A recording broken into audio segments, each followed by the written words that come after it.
Seja muito bem-vindo à nossa semana Aprenda a Investir. Meu nome é Felipe Pontes e eu vou falar com vocês sobre esses primeiros passos aí nessa nossa semana de muito aprendizado.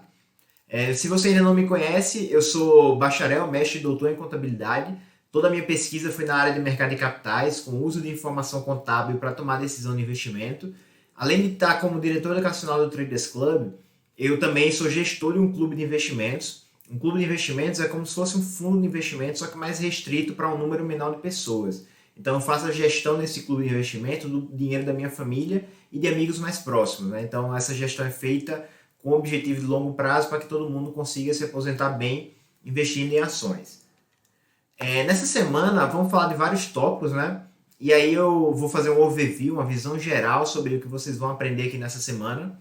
Nessa primeira aula comigo, vocês vão ter algumas dicas de educação financeira, vamos falar sobre alguns mitos dos investimentos, por que é que você deve começar a investir hoje, imediatamente, e aí, nas aulas seguintes, vocês vão aprender um pouco sobre análise técnica, um pouco sobre análise fundamentalista, e também como fazer suas operações de compra e venda no chamado home broker, que é disponibilizado pelas corretoras. Então, antes de começar a investir, é muito importante que você faça sobrar dinheiro. Eventualmente alguém me pergunta se vale a pena pegar um empréstimo para fazer investimento, para aproveitar que a bolsa está caindo, está tudo muito barato aparentemente, se não valeria a pena pegar um empréstimo no banco para investir. Eu diria que não. Não por causa do risco da alavancagem, né? Quando você pega empréstimo, você está se alavancando, então você corre o risco de perder o dinheiro que você investiu e ainda ficar devendo dinheiro para o banco, mas não só por isso. É importante que você siga o ritual do investidor. O investidor é uma pessoa que tem uma educação financeira razoável. Então ele consegue pegar a receita dele, tudo que ele ganha, consegue pegar as despesas dele, bater tudo junto para que uma coisa não se desbalanceie com relação à outra. Então tem que ter mais receita do que despesas, né? Então é muito importante que você siga esse ritual, que você faça seu dinheiro sobrar no mês, né, mensalmente, você reserve uma parte da sua receita para investir efetivamente. No começo é difícil fazer isso, mas com o passar do tempo você vai se acostumando a controlar melhor seus gastos para que possa investir mais dinheiro no futuro. E aí, pensando nisso, eu trouxe aqui um quadro com base numa pesquisa falando sobre o que causa mais estresse para as pessoas. Existem pesquisas aqui no Brasil que mostram que o que causa mais estresse para os brasileiros é o dinheiro.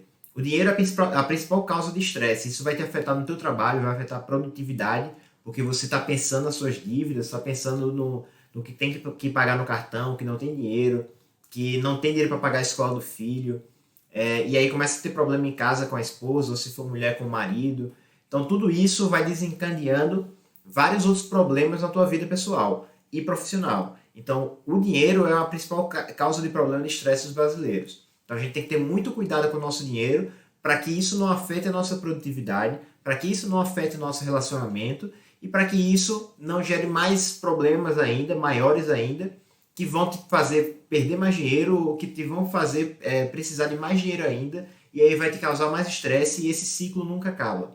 Então você precisa controlar bem os seus gastos para que você não passe por dificuldades financeiras e isso acabe te fazendo ser demitido ou perder um casamento, perder um namoro ou coisas desse tipo, certo? Então foco muito grande em não gastar mais do que você tem. Bom, o que é que eu faço para manter o controle dos meus gastos? Eu tenho uma planilha que eu uso no Excel, mas você pode fazer isso no seu papelzinho, pode fazer isso no celular, no aplicativo que você queira, que você goste.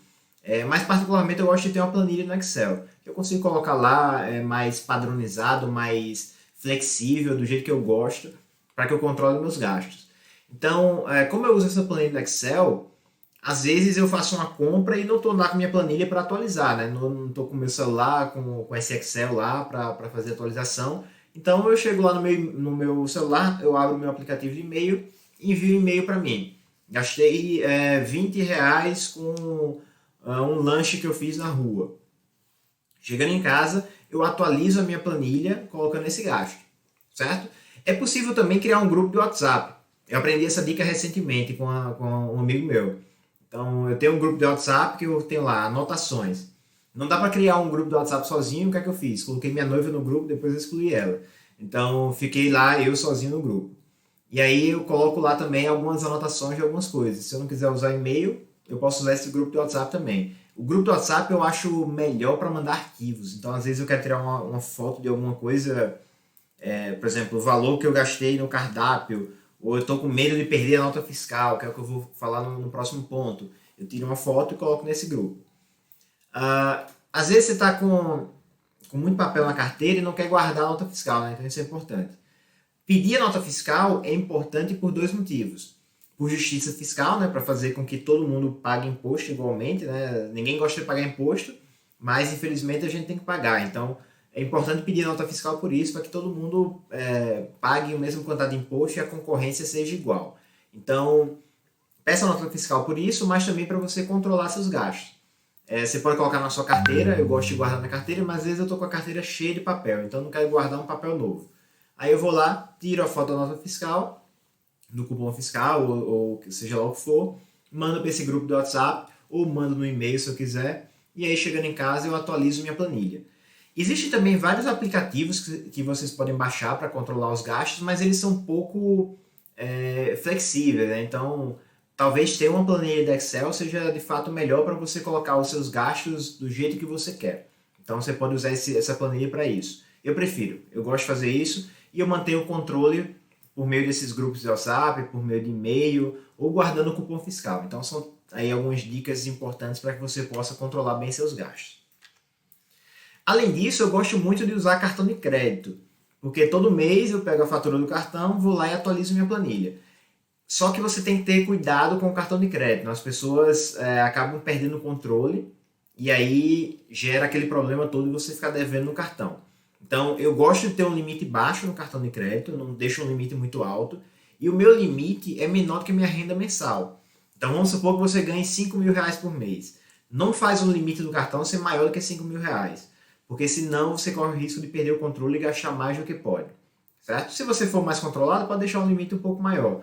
Mas quem não é controlado, é bom deixar um limite menor do cartão para não correr o risco de gastar mais no cartão do que recebe, do que ganha, certo? Então, muita atenção a esses pontos.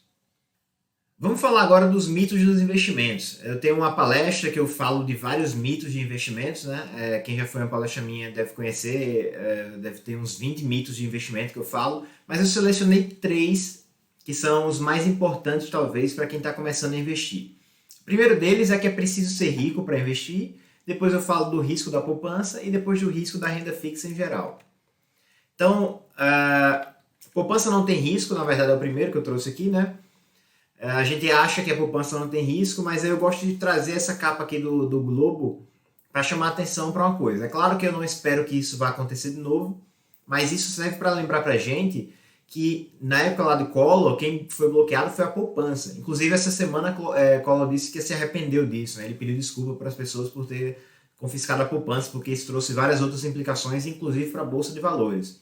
O pessoal não tinha dinheiro na poupança, e aí teve quem tinha ações, vendeu ações para poder pagar algumas despesas, e muita pressão vendedora na Bolsa, né, faz o preço da ação cair. Então trouxe uma queda muito forte para a Bolsa nesse período aí do bloqueio da poupança. Outro ponto é que existe uma possibilidade, claro que baixa, do banco quebrar, né? Então, se o banco quebra, você tem o FGC, que é o Fundo Garantidor de Crédito, né? Para te garantir esse valor que ficou lá perdido, vamos dizer assim, no banco que quebrou. Só que o FGC ele só garante até 250 mil reais por CPF no conglomerado financeiro. Se você tem mais que 250 mil reais na poupança, se o banco quebrar, você pode perder todo o seu dinheiro. Além disso, vai levar um tempo para você receber esse dinheiro, né? Então você vai ficar um tempo sem receber o dinheiro e ainda sem receber a rentabilidade. E outro ponto relacionado à poupança é com relação à liquidez. As pessoas falam da liquidez da poupança, que eu posso sacar todo dia, mas existe sim um risco de liquidez na poupança. Liquidez é aquela capacidade da gente transformar o que a gente tem em dinheiro de fato no bolso para poder usar, né? Então, na poupança, apesar de eu poder sacar todo dia, apesar de eu poder sacar em feriado, final de semana, eu perco a rentabilidade, certo? Então, a liquidez da poupança é um mito, sim, porque se eu saco antes de fazer 30 dias de depósito, eu perco toda a rentabilidade, não rendeu nada aquele meu dinheiro. É o mesmo que eu ter deixado na conta corrente, ou ter deixado no meu bolso, na minha carteira ou na minha casa, certo? A poupança, fixe bem isso, ela só rende no aniversário do depósito, ou seja, 30 dias depois. mêsversário, vamos dizer assim, porque é mês, né? Então ela só rende depois de 30 dias que esse depósito foi feito, certo? Existem várias outras alternativas, fundos de Tesouro Selic, o próprio Tesouro Selic, que rendem diariamente, que não tem esse problema, esse risco aí de liquidez que a gente tem na poupança. É claro que nessas alternativas eu também não consigo sacar em final de semana e feriados. Então tem essa vantagem aí de render todo dia, independente da data do depósito, porém eu não consigo sacar em finais de semana e feriado. Então você tem que balancear essa ideia de ter a liquidez de fato ou poder ter a rentabilidade todo dia. Certo? Então pensem muito bem nisso quando forem deixar seu dinheiro na poupança. Pensem nas alternativas que existem, como Tesouro Selic, do Tesouro Direto, ou fundos de DI, que tem baixíssimo risco e que você pode sacar todo dia sem ter esse problema de perder a rentabilidade, exceto finais de semana e feriados. Além disso, a poupança, vocês sabem, né? A poupança tem rendido muito pouco, a taxa Selic caindo. A poupança rende 70% da taxa Selic, né, da meta. Então, em alguns períodos, a gente pode ter a Selic, a rentabilidade da poupança, né, tendo uma rentabilidade menor do que a inflação. Nesse gráfico aí, vocês estão vendo que... Eu vou colocar aqui o apontador laser. Vocês estão vendo aqui a poupança acumulada é o azul. Isso é a poupança antiga, né, que era uma rentabilidade diferente da de hoje, então esquece isso. E nós temos a poupança nova em amarelo, dourado. E a inflação em vermelho. Então a gente vê aqui que em alguns períodos a inflação estava rendendo mais que a poupança. E isso agora, nesse novo cenário que nós estamos passando, isso deve voltar a acontecer. Então você vai perder poder de compra. A inflação ela vai corroendo a rentabilidade da poupança e aí você fica, na verdade, na prática com menos dinheiro do que você tinha. Nominalmente você vai ver lá R$100, por exemplo, mas na prática você pode comprar menos coisas com aqueles R$100, porque a inflação comeu aquele poder de compra, certo? Então, muito cuidado com isso. Pensem bem nessa questão de inflação também, antes de deixar seu dinheiro na poupança. Falando agora de renda fixa em geral, as pessoas imaginam que renda fixa não tem risco, né? Que é tranquilo, é só colocar o dinheiro lá que você vai tirar o dinheiro facilmente, sem nenhum risco de perder. Isso é um mito, por quê? Renda fixa, ela não é fixa na rentabilidade em si. Ela é fixa na referência. Então, aqui eu trouxe um exemplo do Tesouro Selic, ou do Tesouro IPCA, certo? Que tem marcação a mercado, Tesouro prefixado, na verdade, que tem marcação a mercado. O que isso quer dizer? Quando a taxa de juros sobe, o preço do título cai. Quando a taxa de juros cai, o preço do título sobe. Então, eu tenho essa marcação a mercado de acordo com a taxa de juros. A taxa de juros vai variando, o preço do título também vai variando. Beleza? Então, eu compro um tesouro prefixado, por exemplo, que eu quero que ele vai ser resgatado, ele tem prazo de vencimento, por exemplo, daqui a 10 anos. Se eu segurar ele até o final do prazo, nesse período de 10 anos, eu vou receber exatamente a rentabilidade que eu contratei, porque ele estava prefixado. Porém, se no meio do caminho eu precisar resgatar aquele título, eu posso perder dinheiro. Então, vamos ver aqui, por exemplo, nesse caso. Todos esses casos vocês estão vendo que tem variação, né? Ele sobe e desce, sobe e desce. Principalmente quando o título ele é mais longo, ele tem um vencimento mais para frente, a variação, a volatilidade é muito mais forte. Então a gente vê aqui, ó, caindo e subindo muito forte. Beleza? Então tem que ter muito cuidado com esses títulos. Caso você precise resgatar antes do vencimento, dependendo de como esteja a economia na época, você pode perder dinheiro. E aí agora na crise as pessoas estão aprendendo isso. Muita gente me mandou mensagem dizendo: Felipe, eu não sabia que dava para perder dinheiro em fundos de renda fixa. E aí quando eu pergunto qual é o fundo, era um fundo de crédito privado que investia em debêntures das empresas. Como na crise aumenta a chance da empresa dar calote, existe a marcação ao mercado desses títulos. Então, ele tem um desconto no título, ele cai o valor e aí a cota do fundo cai também. E aí o cara vê lá o dinheiro caindo na renda fixa e se desespera, porque investiu sem saber no que estava investindo.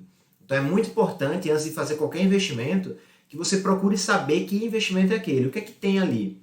Renda fixa, crédito privado principalmente, tem risco das empresas. Se tem risco das empresas, você pode perder dinheiro sim. Então, muito cuidado ao escolher esse tipo de fundo para investir, mesmo que seja de renda fixa, porque tem risco sim. Aqui eu coloquei uma NTN-B, né, que é um título baseado na inflação, do Tesouro Nacional também. E a gente vê que a NTN-B ela é tão volátil quanto a Bolsa. E em alguns períodos, essas NTNs elas rendem até mais que a bolsa, como foi nesse período do gráfico que eu mostrei aí. O verde é NTN, ó, é um título público do Tesouro Nacional baseado na inflação, e ela rendeu mais do que a bolsa. Rendeu mais do que o CDI, que está em vermelho, rendeu mais que a bolsa, e a bolsa perdeu para o CDI nesse período aqui que eu coloquei. Beleza? Então tem que ter muito cuidado ao escolher, porque tudo tem risco, não existe nada de graça, não existe almoço grátis, né? Retorno sempre vem acompanhado de risco, eles sempre andam juntos. E aí, para finalizar essa questão dos mitos, é preciso já ser rico para investir? Muita gente pensa isso. Não, não é preciso ser rico para investir. Eu gosto sempre de contar essa história, que eu comecei a investir lá com 20 anos de idade em ações, né? E todo o dinheiro que eu tinha eram R$ 400. Eu não tinha nada além disso, eu só tinha R$ 400 e um videogame, e uma bicicleta. Fora isso, eu não tinha mais nada. Então, com esses R$ 400, eu abri a conta na corretora, comecei a investir e não me arrependo, certo? Passaram-se aí 10 anos, 11 anos quase, e eu não me arrependo em nenhum momento de ter dado aquele primeiro passo naquele dia. Eu quase não consegui dar aquele primeiro passo, porque a corretora não queria abrir minha conta, era um processo mais burocrático antigamente. Hoje é mais fácil, hoje é só baixar o aplicativo do celular e abrir a conta, tranquilo. Mas naquela época não, eu tinha que ir presencialmente, preencher um monte de documento, era bem complicado. E aí quase que eu não consigo abrir a conta, mas eu insisti e consegui, ainda bem. Ainda bem que eu fui persistente. E de onde é que surge essa ideia de investimento para mim? Começa de casa, da minha família. Por isso que é importante falar da educação financeira antes de falar de investimentos. E é importante que vocês levem para casa de vocês, se tiver filho, sobrinho, seja lá quem for, fala de educação financeira desde cedo. E aí eu gosto de falar sobre essa viagem que eu nunca fiz para Disney. Minhas primas, na época, sei lá, tinham 6 anos de idade, elas estavam combinando uma viagem para Disney quando tivessem 15 anos. Olha o pensamento de longo prazo das crianças, né? E aí eu disse à minha mãe que eu queria fazer essa viagem para Disney também quando eu tivesse 15 anos. E aí minha mãe disse, eu não tenho dinheiro para pagar a viagem para Disney, mas vamos juntar que você vai. Então ela me deu um cofrinho, toda moeda que eu conseguia, eu colocava nesse cofrinho e eu fui juntando. Até hoje eu nunca fui para Disney, mas e nem tenho muito interesse em ir mais também. Mas talvez quando eu tiver um filho. Mas eu criei essa cultura de guardar o dinheiro lá no cofrinho, de começar a poupar, né? Então isso foi muito importante. É importante que a gente comece a falar da educação financeira desde cedo para todo mundo que a gente puder. E aí o estalo final para investir foi na faculdade. Eu tive um professor que era investidor, que era representante da APMEC no Nordeste, e aí esse professor me estimulou muito, levou uns palestrantes lá de uma corretora para falar sobre ações, e aí foi a partir dessa palestra que eu disse, eu quero começar a investir agora. E aí eu peguei aqueles R$ 400 que ficavam guardados na minha caixinha de cueca, no guarda-roupa, abri a conta na corretora, quase que eu não consigo, como eu disse antes, mas consegui, comecei com esses R$ 400, comprei umas ações da Vale, umas ações da Telemar, umas ações do Bradesco, e aí continuei até hoje. Certo? Então, quase 11 anos depois, eu não me arrependo, como eu disse antes, nem um pouco de ter dado aquele primeiro passo, apesar do pouco dinheiro, apesar de eu quase não conseguir abrir a conta, mas eu dei o primeiro passo. E você está dando o primeiro passo hoje assistindo esse vídeo e assistindo essa semana toda de conteúdo sobre investimentos. Então, é muito importante dar o primeiro passo, mas abra sua conta na corretora também. Já abre a conta na corretora para dar esse primeiro passo e ficar lá naquela obrigação, entre aspas, de eu comecei, eu já abri a conta na corretora. Agora só falta estudar um pouco para escolher bem o que é que eu vou investir e colocar o dinheiro lá. Beleza? Então não deixem de dar esse primeiro passo. E aí, eu não sei qual é o maior medo que vocês têm, mas o meu maior medo está baseado nesse slide aí. Eu tenho muito medo de não ter dinheiro para um tratamento de saúde caro. Eu tenho muito medo de acontecer alguma coisa, eu perder minha renda e ficar dependendo de INSS, de não conseguir manter o meu padrão de vida porque eu não investi o suficiente para isso, certo? Então eu invisto porque eu sou conservador, eu invisto porque eu sou medroso. Eu não invisto porque eu quero sair ostentando, comprando carrão, comprando um monte de casa, fazendo viagem para ostentar. Não, eu não invisto pensando nisso. Até hoje, nesses quase 11 anos aí de investimento, eu nunca tirei dinheiro dos meus investimentos para fazer viagem, comprar carro, comprar casa. Eu só acumulo, certo? Viagem, seja lá o que for, eu faço com o dinheiro do meu trabalho, não com o dinheiro dos investimentos, certo? Então, eu faço isso pelo medo de acontecer isso que está na imagem aí para vocês. eu tenho medo de não ter com o que contar, de ter uma doença, alguma coisa assim, ou alguém da minha família precisar e eu não conseguir ajudar, certo? Então pensem nisso também para começar a investir pensando em formar patrimônio para que você não dependa de ninguém caso você precise de um suporte financeiro. Mas, além disso, além de pensar no lado ruim, né, que é o lado ruim entre aspas, você querer usar os seus investimentos para resolver um problema, por que viver só da renda ativa do seu trabalho? Nós podemos viver também da renda passiva dos investimentos. É possível viver dessa renda passiva dos investimentos. A renda ativa é o que você vai lá, trabalha para conquistar dinheiro. A passiva não, você faz investimento e o dinheiro trabalha para você. E aí, o que é que eu posso fazer para ganhar essa renda passiva? Receber juros dos investimentos em renda fixa. Por exemplo, você pode comprar debentures que vão te pagar juros semestrais. Você pode comprar títulos públicos que vão te pagar juros semestrais. Você pode comprar CDBs, né, que são investimentos, certificados de depósito bancário, que vão também te gerar alguns juros. Então, tem vários ativos disponíveis no mercado que geram juros com alguma frequência. Além disso, comprando ações, você se torna sócio da empresa. Então, se tornando sócio da empresa, você tem direito a receber distribuição do lucro. Então, a empresa tem lucro, ela distribui dividendo. E olha o que é o melhor, o dividendo não tem imposto de renda, certo? Então, você vai receber lucro da empresa e não vai pagar imposto de renda sobre isso. As empresas também distribuem o que a gente chama de juros sobre capital próprio. É uma espécie de juros da debênture, por exemplo, ou do CDB ou do título público, porém é a empresa que paga. Nesse caso, aí você recebe líquido de um imposto de renda de 15%. Você não tem que pagar esse imposto de renda, ele já vem líquido para você, a empresa já desconta, certo? Você também pode colocar suas ações para alugar. É estranho isso, mas é possível. Você pode disponibilizar suas ações para alguém que quer especular com elas. Você não quer vender, não quer fazer nada, você só quer comprar e segurar. Então, alguém que quer especular com as suas ações, vai lá, te toma a ação de aluguel, te paga uma taxa de aluguel, e aí você fica recebendo esse aluguel até que a pessoa te devolve. E aí a pessoa te devolve a mesma quantidade de ações. Existe também a possibilidade de ganhar dividendos ou aluguéis dos fundos imobiliários. Fundo imobiliário é uma forma muito mais tranquila de se investir em imóveis. Você gosta de investir em imóvel? Você pode fazer por meio de fundo imobiliário. Você não vai ter dor de cabeça com indo atrás de inquilino que não está pagando o aluguel. E você ainda vai receber esses dividendos, são os aluguéis, sem imposto de renda mais uma vez. Então, olha que bom. Receber dividendo, são os aluguéis, sem pagar imposto de renda. Se você fosse comprar um imóvel para alugar, você ia colocar o seu dinheiro todo no imóvel só, basicamente. No fundo imobiliário, você pode comprar vários fundos imobiliários para diversificar o risco, né? Não ficar o risco concentrado em uma coisa só. E você ainda paga menos imposto de renda, não vai pagar nenhum imposto de renda, na verdade. Fora isso, você pode ter a valorização do capital investido. Né? Você comprar ação, fundo imobiliário, quando ele sobe, se você quiser vender, aí você vai ter o ganho de capital pela valorização do capital investido. Beleza? Então, nós temos várias alternativas aí de ganhar dinheiro com investimentos, de viver de renda passiva ou complementar o que a gente já ganha com o nosso trabalho com essa renda passiva. Então, é muito importante, mais uma vez, ressaltando, vocês darem o primeiro passo. Então, pessoal, finalizando aqui essa primeira aula dessa semana, Aprenda a Investir. Nas próximas aulas, vocês vão aprender com várias feras aí do Traders Club. Vamos ter uma aula aí com o Sérgio Sanita, que é o trader lá do Traders Club, que compartilha várias ideias de investimento baseadas em análise técnica. Então, ele vai passar para vocês aí gratuitamente essa experiência dele como usuário da análise técnica e como professor de análise técnica também.